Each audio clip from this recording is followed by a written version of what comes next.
Programme میں خوش آمدید ناظرین۔ پرائم منسٹر یوسف زئی گیلانی صاحب کا کہنا ہے کہ ان کے اور ان کے خاندان کے خلاف گھناؤنی سازشیں ہو رہی ہیں، نام لینے سے کتراتے ہیں، بین السطور وہ بات کرتے ہیں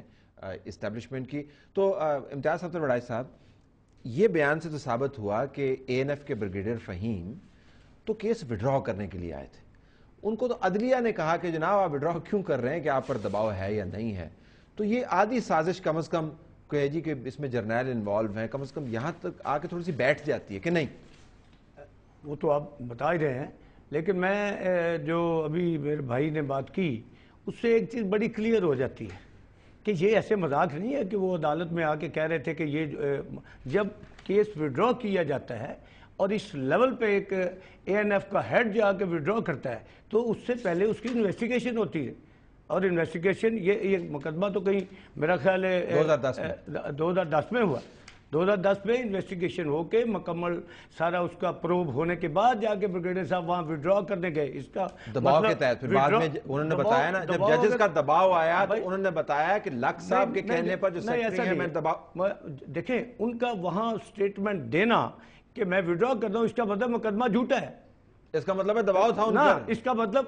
میں عدالتوں میں رہا ہوں، میں خود وکیل ہوں، جو مقدمہ انویسٹیگیٹنگ آفیسر وڈرا کرنے جاتا ہے تو وہ یہ کہتا ہے کہ یہ مقدمہ جھوٹا ہے، میں وڈرا کرنا چاہتا ہوں۔ شکور صاحب کیا کہا تھا؟ شکور صاحب مکمل ایک جملہ لے لیں، شکور صاحب سے ایک جملہ لے لیں۔ اس کے بعد جو بھی ہوا وہ آفٹر تھاٹ ہے، وہ آفٹر تھاٹ ہے۔ شکور صاحب انہوں نے کیا کہا تھا؟ بریگیڈیئر صاحب نے کیا کہا تھا؟ میں اس وجہ سے وڈرا کر رہا ہوں کہ مقدمہ جھوٹا ہے، یا اس وجہ سے وڈرا وہی ہوتا ہے جو جھوٹا ہوتا ہے۔ ایسی دس از دی پریزمپشن،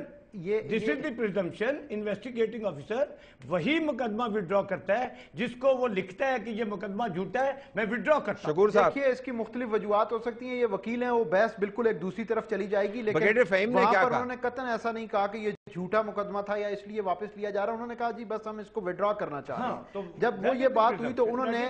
اس کو ڈگ آؤٹ کیا ججز نے، تو اس پہ بالکل کلیئر یعنی اور لیکن شروع میں کافی ہچکچا رہے تھے اور اس پہ صاف پتہ چل رہا تھا کہ کوئی پرابلم ہے، لیکن جیسا میں نے آپ کو کہا کچھ تھا علم ججوں کے، جس نے بالآخر ان کو اس کارگر ثابت ہوئی ججوں کی یہ بات کہ آپ کو زیادہ سے زیادہ واپس فوج میں بھیج دیا جائے گا، تو وہاں سے پھر انہوں نے ساری جو ہے وہ کہانی بتائی اور اس میں یہ بھی کہا، اور جو لیٹر بازی ہوئی ساری وہ بھی آپ کو پتہ ہے کہ وہ ایک لیٹر بھی۔ لیکن شکور ذرا میں آپ سے اگر تھوڑا سا گیئر چینج کرتے ہوئے، جو حج سکینڈل کے اندر پرائم منسٹر کے بڑے بیٹے کا نام بھی آ رہا تھا، اور کل پرائم منسٹر صاحب نے یہ معلومات شیئر کی سب سے کہ جی اس کے اوپر تو چیف جسٹس آف پاکستان نے ایکوٹ کر دیا ان کو، اور کہا کہ جو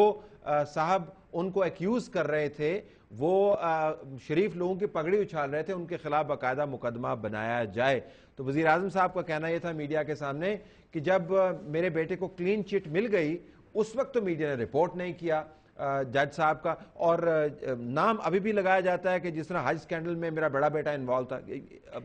آپ اس کے اوپر کیا کہتے ہیں؟ دراصل اس کی صورتحال کچھ اس طرح ہے کہ وہ تحقیقات جو تھیں ایف آئی اے کے پاس ہیں، اور انویسٹیگیشن پر ہمیشہ ایک بہت بڑا سوالیہ نشان رہے گا پاکستان کے اندر۔ وہ جو بات اس وقت آئی تھی وہ گاڑی کی پوزیشن اس طرح سے ابھی بھی کلیئر نہیں کر سکیں، یہ بڑی واضح بات ہے چونکہ اس میں پھر لمبی بات ہو جائے گی، لیکن وہ ابھی پوزیشن وہ یقیناً پیش ہوئی۔ اور آپ دیکھیے کہ پی ایم نے یہ بات بیٹھ کر ٹیلی ویژن کے اوپر کہی کہ انہوں نے اپنے بیٹے کو کہا کہ تم چیف جسٹس کو خوش کرنے کے لیے ایف آئی اے کے سامنے پیش آ جاؤ۔ یہ کوٹ ان کوٹ میں آپ کو وہ الفاظ بتا رہا ہوں جو وزیر اعظم نے کہا ٹوٹی پھوٹی ٹویٹا کے اندر بیٹھ کے چلے جاؤ، یہ انہوں نے کل کہا۔ اور پہلے جو بات جو میں نے سنی اور میں نے خود دیکھی ٹیلی ویژن کے اوپر، ان کا یہ کہنا تھا کہ میں نے اسے کہا کہ آپ چیف جسٹس کو خوش کرنے کے لیے چلے جاؤ اور جا کے جو ہے وہ تاکہ انہیں پتہ لگے کہ ایک عام شہری کے طور پر آئیں، یہ ان کا کہنا تھا۔ لیکن اصل بات یہ ہے کہ یہ کوٹے پرمٹ یہ اعتراض صاحب کوئی نئی چیز نہیں ہے۔ خود آپ ایک چھوٹی سی میں آپ کو مثال دیتا ہوں، اس کے اندر جو لیٹسٹ اپڈیٹ ہے ایفیڈرین کیس کے اندر آج 11 مزید میں اس میں بات کرنا چاہتا ہوں، میں تھوڑا سا صدر صاحب مجھے بات کرنا دیں پلیز سنیے۔ آپ دیکھیں اتھارٹی تو نہیں نا اس میں، اتھارٹی نہیں ہوں، لیکن اتھارٹی تو نہیں، بات تو سن لیں، آپ اتھارٹی ہیں اور کسی بھی سن لیں کہ جس بریگیڈیئر کا آپ ذکر کرتے ہیں کہ اگر وہ بریگیڈیئر یہ کہتا ہے کہ میں وڈرا کرنا چاہتا ہوں اور بعد میں کچھ اس کے برعکس کہتا ہے تو اس کی دونوں سٹیٹمنٹس کی کیا حیثیت رہ جاتی؟ اس کی سبسیکوینٹ اگر وہ پہلے جیسے آپ کہتے ہیں، حالانکہ میں نہیں کہتا، میں کہتا ہوں مقدمہ جھوٹا ثابت ہوا، ایک سیکنڈ